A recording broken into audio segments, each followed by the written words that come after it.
And I would think about this, because I'll tell you what it is that you need to do to be successful. Some of these things aren't so malleable, but others are things that you can work on. Well, IQ, well, that's a rough one, because there's no evidence, as far as I can tell, that you can do a damn thing about your IQ. I was just reading a paper by Dan Simon today.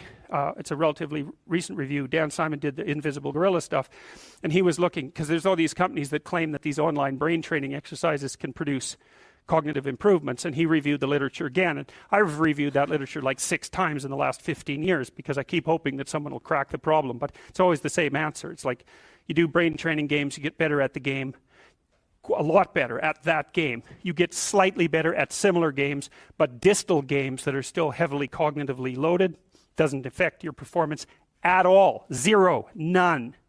So the issue of how to raise IQ, man, that's a killer. No one knows how to do it. I can tell you how to stop your IQ from decreasing as you get older. That's not so bad, because it does that. Fluid IQ decreases from the time you're 20 and pretty rapidly. It's physical health is the best preventative. So exercise, physical exercise. Weirdly enough, you think, well, why? Well, your brain uses oxygen like mad, right? And it needs to be kept clean and well oxygenated. And physical exercise, both like weightlifting, so anaerobic and aerobic exercise, both seem to be very, very effective at staving off cognitive declines across the lifespan. So that's a really useful thing to know, because that's the only thing we know that does that.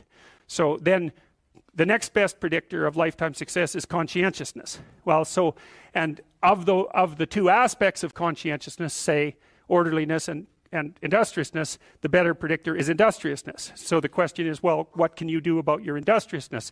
And the answer to that is, well, that's kind of rough too, because there's a strong genetic component. But you can work on micro habits with regards to your conscientiousness. And I think the best micro habits, this is partly to do with this future authoring program processes, I think the best thing you can do with regards to your conscientiousness is to set up some aims for yourself, goals that you actually value. And the future authoring program helps people do that. And basically, it does a situational analysis it helps you do a situational analysis of your life more than a psychological analysis, I would say. And so the questions are something like, well, all right, you're going to have to put some effort into your life. And you need to be motivated to do that. And so what are the potential sources of motivation? Well, you could think about them in the big 5 manner. If you're extroverted, you want friends. If you're agreeable, you want an intimate relationship. If you're disagreeable, you want to win competitions. If you're open, you want to engage in creative activity. If you're high in neuroticism, you want security. Okay, so those are all sources of potential motivation that you could draw on, that you could tailor to your own, your own personality. But then there are dimensions that you want to consider your life across. And so we ask people about, well, if you could have your life the way you wanted it in 3 to 5 years, if you were taking care of yourself properly, what would you want from your friendships? What would you want from your intimate relationship? How would you like to structure your family? What do you want for your career? Well, how are you going to use your time outside of your job? And how are you going to regulate your mental and physical health, and maybe also your drug and alcohol use? Because that's a good place to auger down, because alcoholism, for example, wipes out, 5 to 10% of people. So you want to keep that under control. And then so maybe you develop a vision of what you would like your life to be, and that associates the goal. Well, once the goal is established, and then you break down the goal into micro processes that you can implement.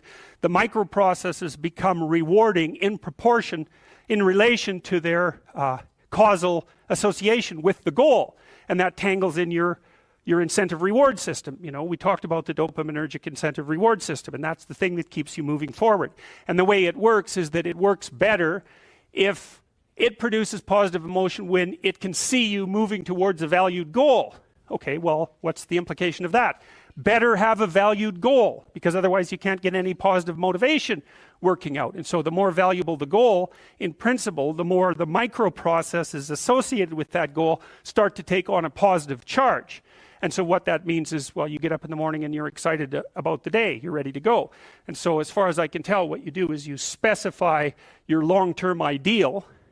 Maybe you also specify a place you want to stay the hell away from, so that you're terrified to fail as well as excited about succeeding, because that's also useful. You specify your goal.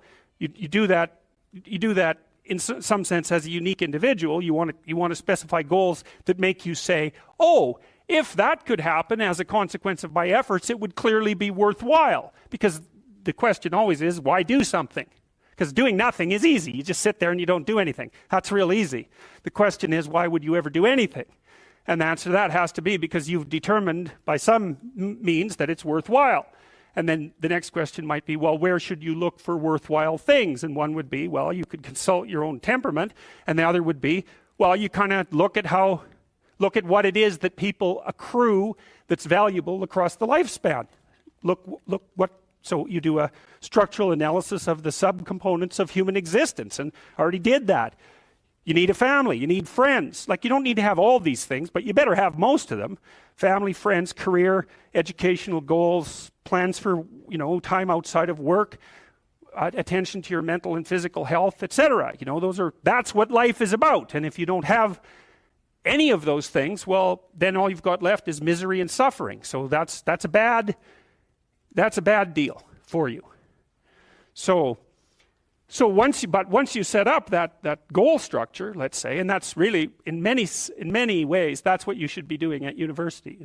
That's exactly what you should be doing, is trying to figure out who it is that you're trying to be, right? And you aim at that, and then you use everything you learn as a means of building that person that you want to be. And I really mean want to be. I don't mean should be. Even those things are going to overlap. And it's important to distinguish between those, because that's partly, and this is back down to the micro-routine analysis. So as I was saying, well, you're going to try to make yourself more industrious. Okay, number one, specify your damn goals, because how are you going to hit something if you don't know what it is? That isn't going to happen. And often people won't specify their goals too, because they don't like to specify conditions for failure. So if you keep yourself all vague and foggy, which is real easy, because that's just a matter of not doing as well, then you don't know when you fail. And people might say, well, I really don't want to know when I fail because that's painful. So I'll keep myself blind about when I fail.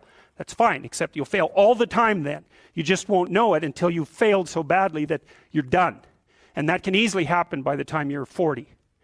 So I would recommend that you don't let that happen. So that's willful blindness, right? You could have known, but you chose not to.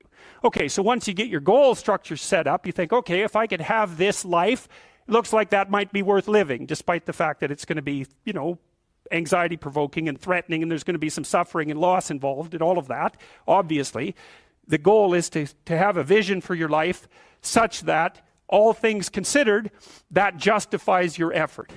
Okay, so then what do? Well, then you turn down to the micro routines. It's like, okay, well, this is what I'm aiming for. How does that instantiate itself day to day, week to week, month to month? And that's where something like a schedule can be unbelievably useful. Google Calendar. It's like, make a damn schedule and stick to it. Okay, so what's the rule with the schedule? It's not a bloody prison. That's the first thing that people do wrong. They say, well, I don't like to follow a schedule. Well, it's like, well, what kind of schedule are you setting up? Well, I have to do this, then I have to do this, then I have to do this, and then I just go play video games, because who wants to do all these things that I have to do? It's like, wrong. Set the damn schedule up so that you have the day you want. That's the trick. It's like, okay, I've got tomorrow. If I was going to set it up so it was the best possible day I could have, practically speaking, what would it look like? Well, then you schedule that. And obviously there's a bit of responsibility that's going to go along with that, because if you have any sense, one of the things that you're going to insist upon is that at the end of the day, you're not in worse shape than you were than at the beginning of the day, right? Because that's a stupid day. If you have a bunch of those in a row, you just dig yourself a hole and then you bury yourself in it. It's like, sorry, that's just not a good strategy. It's a bad strategy. So maybe 20% of your day has to be responsibility and obligation, or maybe it's more than that, depending on how far behind you are. But even that, you can ask yourself, okay, well, I've got these responsibilities. I have to schedule the damn things in. What's the right ratio of responsibility to reward?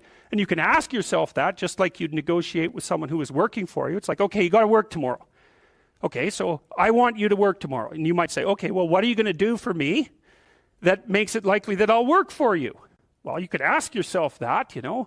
So maybe you do an hour of responsibility and then you play a video game for 15 minutes. I don't know, whatever turns your crank, man. But, you know, you have to negotiate with yourself and not tyrannize yourself. Like you're negotiating with someone that you care for, that you would like to be productive and have a good life. And that's how you make the schedule. It's like, and then you look at the day and you think, well, if I had that day, that'd be good. Great. You know, and you're useless and horrible, so you'll probably only hit it with about 70% accuracy, but that beats the hell out of 0, right? And if you hit it even with 50% accuracy, another rule is, well, aim for 51% the next week, or 50.5% for God's sake, or because you're going to hit that position where things start to loop back positively and spiral you upward. And so that's one way that you can work on your conscientiousness, is plan a life you'd like to have. And you do that partly by referring to social norms. That's more or less rescuing your father from the belly of the whale. But the other way you do that is by having a little conversation with yourself about, as if you don't really know who you are, because you know what you're like. You won't do what you're told. You won't do what you tell yourself to do. You must have noticed that. It's like you're a bad employee and a worse boss. And both of those work, you know, for you. You don't know what you want to do, and then when you tell yourself what to do, you don't do it anyways. You should fire yourself and find someone else to be. But